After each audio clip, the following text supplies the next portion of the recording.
folks, thank you so much for joining this week's Mass Hysteria, brought to you by Massachusetts MUFON Mutual UFO Network. I'm your host, Jim Arak. I've got an MS in Electrical Engineering, and I am a MUFON field investigator. I have a couple of awesome guests today. First one is Gene Sticco, author of Engineering Infinity, retired staff sergeant, and also former intelligence operative. Any moment we'll have Tim joining us. Anyhow, so Gene, while we're waiting for Tim to join us, we were talking about some interesting distinctions and also similarities between the two of you. And so for similarities, you're both from an intelligence background and you're both from the forces. Tim being a retired lieutenant colonel in the U.S. Marines, you being a retired staff sergeant in the U.S. Air Force. What are the other similarities that you have, as far as you can tell? Well, I mean, I think, core to it is the military connection. Tim was obviously undersecretary as well within the Department of Defense. So depending, I think my career came a little bit earlier than his.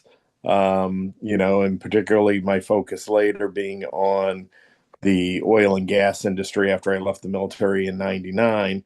But we still, had some interactions, particularly, let's say, like with what was it, Hurricane Katrina in New Orleans in 2005, and the National Guard involvement and whatnot. So, I'm sure if we sat down long enough, we could find a couple of people who we mutually know.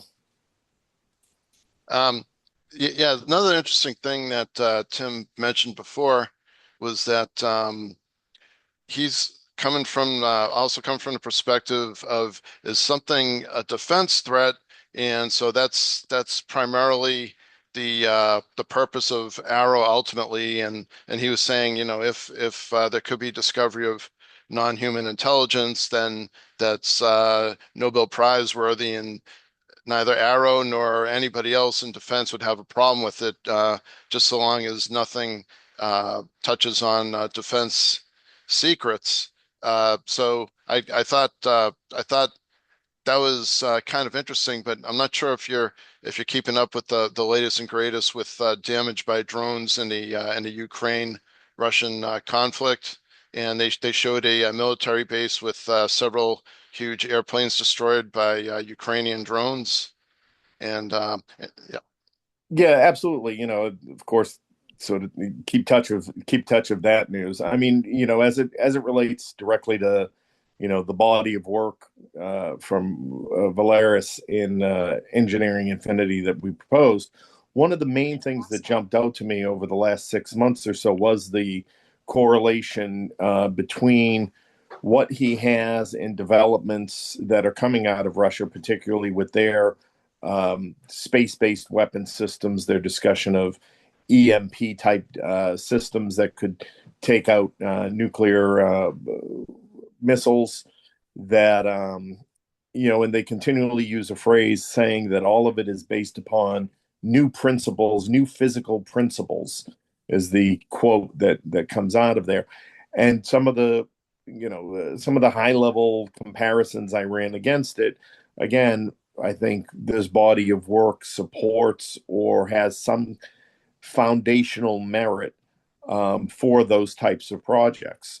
So again, it bears the question: if we already know about it, great. If we don't, why not? And somebody should probably have a deep dive to look at what Russia might have been working on in the early '80s that have led to the more recent developments. And that's one of the reasons I sent a copy off to the UAP caucus, sent the physical copy to Nancy Mace and all the rest, because I think, potentially either from the, NHI risk or this more specific terrestrial connection to Russian systems, I think is important for people to have eyes on and be aware of. Something kind of interesting about that whole thing is when you look at the big picture of disclosure and you see what's going on, the thing that strikes me and that struck other people that have been reading your book that I've been speaking to is, wouldn't it be funny if the adversary spilled the beans? Now, um, according to your book, which it's again for folks not familiar with it, although it's picking up momentum as they say. Um, People are finding out this was written by a Soviet scientist slash engineer. All his notes that you and Natalia and Mario Fiallo translated, and then you put some a little bit of sort of, let's say, corollaries and what it's all about in there. Do you? I know it's only speculating or conjecture, but do you think that Valeris's hope was only and specifically that his grandson, the son of you and Natalia, would pick it up in his pursuit of aerospace? Or do you think that he was thinking maybe in terms of, well, this is technology and he's trying to get funding and he couldn't, and he would just like it to get out there? No, again, I think it's purely was the family aspect of it. I'd imagine to a degree he might have given up hope of the Soviet Union coming back together. As I've said in other interviews, he was a diehard proponent of the USSR.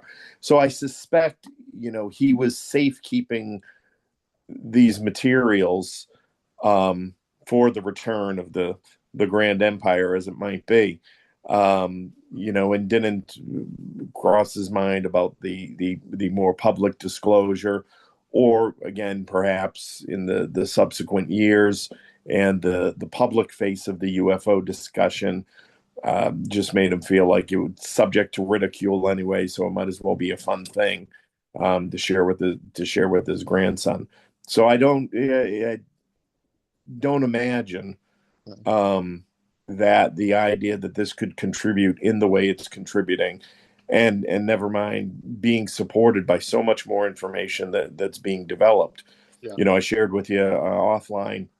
We ran the comparison against publicly disclosed programs by the U.S. government. We found over 47, I think it's up to 51, 52 agencies now that did parallel work during the same time period, 1980s to 2000s. I only focus specifically on those because that's the time frame, let's say, that I'm comfortable that his papers were written during. But there's a little bit of overlap too into modern times and the with these programs. And they come at a price tag of over 14-15 billion dollars. So somewhere along the line, not to say that somebody had a hold of this or whatever, but the idea is, we know from these papers that the Soviet Union was directly looking at this science as a result of reverse engineering a UFO. Yeah. So the question becomes, why was the US investing $15 billion and involving multiple agencies on science that matches at 85-95% Yeah. the science that Valeris discusses in his papers? Yeah. And that includes, it goes on to the more metaphysical aspects of it too, and correlations between the Stargate program and remote viewing programs, Yeah. and Yeah. things that Valeris discusses in his works, but still might be a lot. There still might be a lot of information under SAP programs, under classifications that would certainly raise that percentage. And like I said, President Obama ordered the operation against Osama bin Laden on intelligence that was about 60% correlated. We launched the Gulf War uh, against Iraq in 2003. President Bush did it on what turned out to be 30 to 40% correlation. So 85 to 90%, if we're talking about a threshold for the government to take something seriously seems pretty reasonable. You know, something that's kind of interesting too is I'm not sure if you had any time to read the Wall Street Journal, the controversial one on June 6th about supposedly government gaslighting, which I have my own theories on that. Hopefully Tim will join us soon because he did he did give me some insight into that whole thing. But then the other part of it was there was a continuation, a part two of that almost a week ago on June 21. I'm not sure if you saw that one or not, Gene. And Sure. it had Tim's counterpart, let's say predecessor, according to what sources say that they were both counterparts, and the question was whether or not it was a piece of space junk or if it was actual craft. And the interesting thing about that is it talks about Dr. Davis, who's on the UAP Disclosure Fund board, and I guess they wrote a response to the Wall Street Journal, and they had said, "Oh, well, things weren't quoted exactly according to Dr. Davis." Hopefully, Tim will get on here soon because he does have some interaction in history with Dr. Davis. But what I thought was really interesting and what really kind of stuck out like a sore thumb, Gene, was consistent with your studies, that of our buddy uh, Ty Roberts. Um, in his podcast. And what I've been looking at, and consistent with your book, there was a common overlap in the time period for the race of reverse engineering of UFOs, both in the United States and Russia. And I guess Dr. Davis had been pointing that out for a while. And lo and behold, Valeris Chernohayev's engineering log and science notes that you translated and put into your book correspond and overlap in that exact same time period, consistent with what Dr. Davis has been saying. Yeah. So, I mean, I think that's more than a coincidence to me. I mean, I saw that article last night, and that sticks out like a sore thumb. Um, yeah, I think the interesting component of that Wall Street Journal article and all things considered is really what you're looking at is probable deniability from all of those agencies that are involved. We have a situation or a public facing program on advanced propulsion. We have the works from Engineering Infinity that mirror match a lot of those programs. So, when you put it in the context of the Pentagon statement and the Pentagon position that they've, created a misinformation campaign around, UFOs, UAPs to essentially protect, I won't say cover, but to protect these advanced programs, then what they're able to do, and I think it's so compartmentalized between the agencies, like I said, 47, 52 agencies. It's so compartmentalized, everybody's looking on their little piece. So my challenge to Congress, I published a white paper this morning, the 182 pages that details all of these matches, and even gives them specific targeted questions for different levels of government and the contractor, defense industrial based contracting industry that were working on these programs. Because I'd imagine if they can get deep enough into, again, what is now public information, it's declassified, all the rest of it. yeah, So start going down that rabbit hole to find those common links of where this material landed within other agencies. And that might give another perspective or open up a new line of questioning. If 47 agencies or 50 agencies doing independent advanced, physics research that match these subjects it's somewhere along the line they all, you know, copy the government office on puppy safety. Well, then somebody needs to go to the government office on puppy safety and say, what exactly are you all doing here, and why does, you know, X amount of research on this particular subject wind up here, and this, and you know, and all of this research ties back to what we know the Soviets were doing with it as far as a UFO. You know, I just think it gives a tangible trail. It provides a basis to go down each one of those in a disciplined way, guided by the science, not guided by whistleblowers and all the rest of it. Yeah, And you know, ultimately, that these findings also support and reflect the whistleblower testimony. I right. mean, the same agencies pop up that they're talking about. Um, you know, again, it goes beyond coincidence, and believe me, the statistical probability number of this all not being interconnected, of it all being a random coincidence based on all of these parameters, is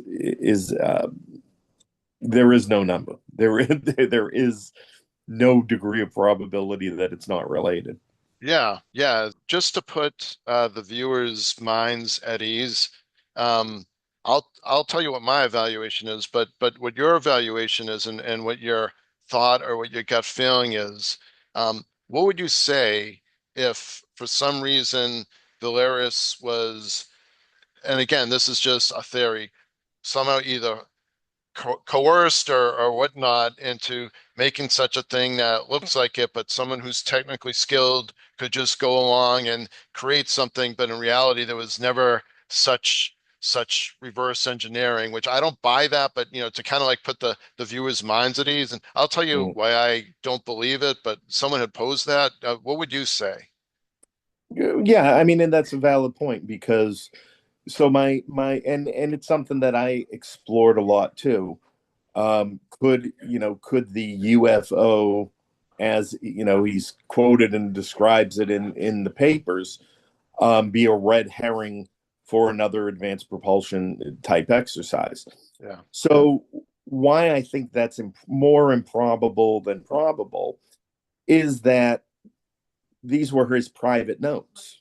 This was his own work. So, as I've said, I believe this went to, it's not the definitive final work that of whatever might have been ordered. It was a piece of other works being done, by other engineers. Again, we've looked into the Soviet program run by the Academy of Arts and Sciences Yeah. that had the military division and civilian division. I think Valeris was certainly involved in the civilian division. All sort of evidence points to that. So of all the things and all the covers that could have been created just for their advanced propulsion um, research, I mean, the USSR wasn't particularly known for its sense of humor or its uh, fanciful thinking, let's say, because somebody just wanted to imagine it. So I don't think it's particularly likely there. And I think the other aspect when it comes to the Pentagon, in the Wall Street Journal article, that again is why I'm trying so hard to make sure this white paper gets visibility, because the excuse that it was a not just a cover, but some kind of hazing program. Yeah. um I mean, we spent $14 billion on hazing people. I mean, that's criminal. That's just criminal. So, Yeah. Yeah. I know there's calls for accountability, and that's why I say, this white paper, puts numbers and structures around something that the government's now saying, or that somebody has taken the position on, that it's just hazing. And as Tim reflected, and I can as well, we had um, plenty of insider jokes. Let's say we called them, and we called them Jeep jokes, JEEP, and that was for new people that came to bases and things like that, or were exposed to technology they might not have seen before. And the Jeep acronym stands for because the person had just enough education to piss. Oh, um gee. and so as a Air Force security, police security forces, working the flight lines, protecting aircraft, we had things where we'd send a new troop into the command post asking for the keys for an aircraft, or asking for we needed 200 yards of flight line. You'd send them looking for fallopian tubes for the intoxilizer Oh machine to do gosh. the DUI testing. Yeah. um, we had lighting units that you would have to roll out to light the airplanes at night, and would tell them they were voice activated, and would have them there yelling at the light unit, light unit on. That's 1 degree. $14 billion is another, is criminal. Yeah. Yeah. By the way, how I forget, could you remind me, please, Gene, how long was it, months or years, that Valeris sent that before he passed away to Natalia and your grandson? I mean, it was weeks. It was weeks. Okay, so he Weeks. was um But it was if before we don't know if he suspected he was ill and yeah, then suddenly took a turn, or just suddenly became ill. okay. Okay. Jeez. Okay, so he never it, was it could you see, I think in some of the narration you said that you could see his skin was a little yellow because of his medical situation. Yeah, yeah. After passing, his girlfriend had sent Natalia a couple of photos, and Yeah. yeah, it didn't wasn't easy But was he in Kazakhstan at the time? at the time of his death. Yes. Okay, so suppose security protocol was the same as that of the United States. So one way or another, it would be kind of like, oops, I guess you would call it controlled unclassified information. Would that be right? Sure. Yeah. Or it would have to have a marking. Since there was no marking, then No, not necessarily. And again, that's the thing. These are, or were, his private notes. This was, this was the work product before it seems to have gone anywhere. Like I said, some of the documents appear to be the copies of his original work product. So, for some reason, certain things he didn't maintain the original of, yeah, which might indicate it's the first of other versions of it, whatever it might be, yeah, until it went up to that individual or committee that would designate the classification. Now, that's not to say within the context of the program that he worked in, everything, all work products, all iterations, were classified. There might have been a protocol to destroy drafts and all the rest of it. um, but again, it looks as though somehow he was able to hold on to these, um, and retained them. And I think some of that might be attributable to the collapse of the Soviet Union, the changing borders, the issues of uncertainty, and whatnot. Um, so again, I'm comfortable that there is a highly probable scenario to look at, taken within the entire context of the time, that explains this, sort of release. Now, that doesn't mean that these still don't in some way uh, have a classification, have an intelligence value, whatever it might be. And one as we've discussed, and when you kind of asked about the originals, that's why I said, recognizing that from the intelligence background, considering the defense applications, as we're looking at, were these used, or is there something in there that relates to, not just the Soviet defense programs, but, it's the math for any of these 4750 programs that the US is working on. And then you can get into arguments and legalities of ITAR registrations and the rest of it. And that's why, the originals have all been nicely secured and archived in a trust, in a place where the it would be quite difficult if there was ever an interest in trying to legally obtain them through a government, whichever government it is, Yeah. would find quite the it would be cool. Well, it would be quite the effort for them to do that. And so, again, if they were to make that degree, if they were to make the degree of effort that it would take to say, no, we want our hands on the originals, or, they have that kind of value, then that in and of itself indicates the value of them. Yeah.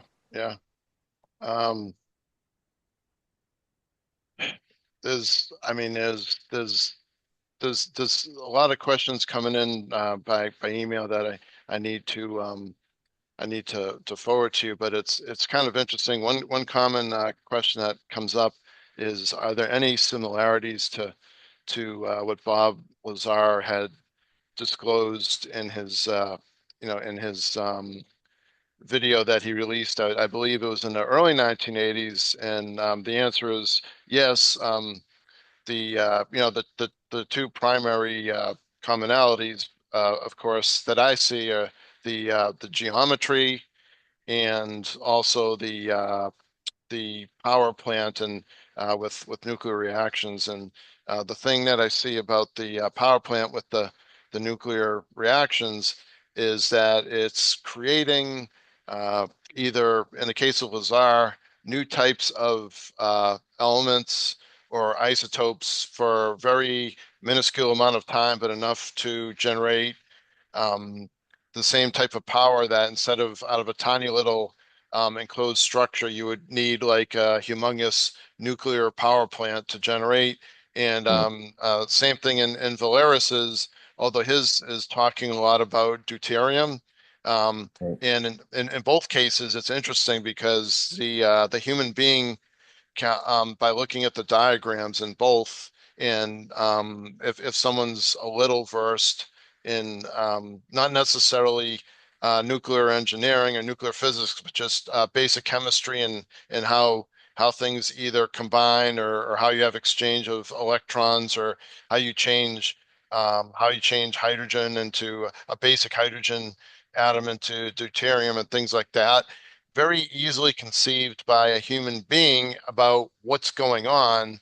Yet there's something about it, and I'm not sure if, as a race, the human beings know yet what it is about something that on the surface appears to be simple, yet at the same time, the end result is an enormous amount of power in such a tiny space. It's, Yeah, I think, and again, I've reached out through whatever means I could find, whether it's social media or, email addresses or whatever. I know I've reached out a number of times to Bob Lazar, uh, because this work actually supports all of his claims. The crafts are virtually identical. His is a little bit smaller, as you mentioned. Some of the areas around the propulsion um, are different. Bob specifically mentions this element 151. yeah. There's no mention of it in the craft that Valeris describes. The Valeris's craft is essentially the same, except a little bit bigger. So again, perhaps different variations, perhaps again just memory and things like that, as Bob's trying to do a lot of it, from memory and his own notes, that might have been more difficult. But I think the bottom line on that comparison to everything with Bob Lazar, that it is spot on, that this aligns remarkably well with all of his testimony and descriptions. And you mentioned somebody with a chemical or scientific background. Even a layman like myself, when I took a look at Bob's diagrams of the power system, it looks a lot like what Valeris has, detailed in his. So I think we're just kind of talking semantics and aesthetics, um, when you talk about that difference between, but again, trying to get it in front of, Bob himself. I don't know what his gatekeeper process looks like. This is something, and any of the whistleblowers, even Matthew Brown and Immaculate Constellation, um, this supports and it puts science behind the things they're doing, or the things they're talking about, I should say. Um, it gives that credible, mathematical foundation. Like I said, I don't need anybody to believe anything. The math is there, the physics are there. Just go do them. But you have this body of work. You've got the testimony. The work supports the testimony, supports the programs that we're seeing. It's just a matter of really enough eyes on it, more expert eyes on it, people who can really delve into that science. Because again, I don't purport that this is the definitive, end result. There's nothing better. There's nothing, more advanced. But as a tool for a starting place, as a tool for comparison, there is nothing else. There is nothing else available in the public domain that allows you to do this. Um, so that work that you presented, that you had done some in Excel, and then during the press release, you had put that up on the screen, and it shows correlation between UFO UAP sightings, Mhm. and you correlated that to let's call them maxima or maximal area or perimeter Optimum. thereof, optimal, yeah, for gravity Mhm. and for the presence of water. Was that inspired by Valeris's work, or is that just because you're a MUFON research member and this is just something you do, and you already had in mind that those were two factors? No, it was purely based off of the work, Yeah. so long, and in doing research and trying to find who can I send this to, who might be interested, what can be done with this, what is the value of this work, constantly challenging it in as much as I can, um, or could, to say, so I could say, this is just garbage, and or it's just a tabletop product, or kitchen table product, I should say. Yeah. um so as my mind works, I just thought, well, if he's talking about all these conditions that the craft uses to navigate and for propulsion and all of these factors, and it has so much to do with gravity and geomagnetic alignments, and slingshotting between the gravitational fields and field resonance, and all of these things. I simply said, well, where do the optimum conditions exist? Yeah. That was it. We have a set of parameters in the book. So where do the optimum conditions exist, in each state? I did it around the world, and I said, well, let me keep it at home. Let me keep it testable. Keep my arms around what I can. Excuse me. And for each state, I got the optimum location. Again, no expectation that you stand on the spot and a UFO appears overhead, or is going to do a flyby like the Thunderbirds or anything. But again, the question, trying to figure out what can we do with this information. Um, that exercise in December showed, I think it was, over 60% correlation between the predicted locations, the optimum locations, and 2 weeks worth of report data for that date that I had picked, which was December 24th. Oh, I'm sorry, December 30th, Yeah. 2024. So for the 2 weeks following, I just used the MUFON database and some of the other public databases of reporting, and just plotted where did people report sightings on December 30th. And like I said, 60% correlation. Again, we've gone to war on less. Um, you know what I have to try? Shame on me for not looking into the Excel file. But there are hot spots around the world. Um, so I have to try what you just said over in Greenland. The theory in Greenland is that they have a huge uranium reserve. Mm-hmm. Um, so is that something that's easily done in general, or does someone need access to a huge database? No, no. I mean, it's just a matter of, and again, I think Greenland appears. There's an Excel spreadsheet that I sent you. Yeah. I think the second or third sheet has some of the other, quote unquote, other locations. Um, and if I recall, it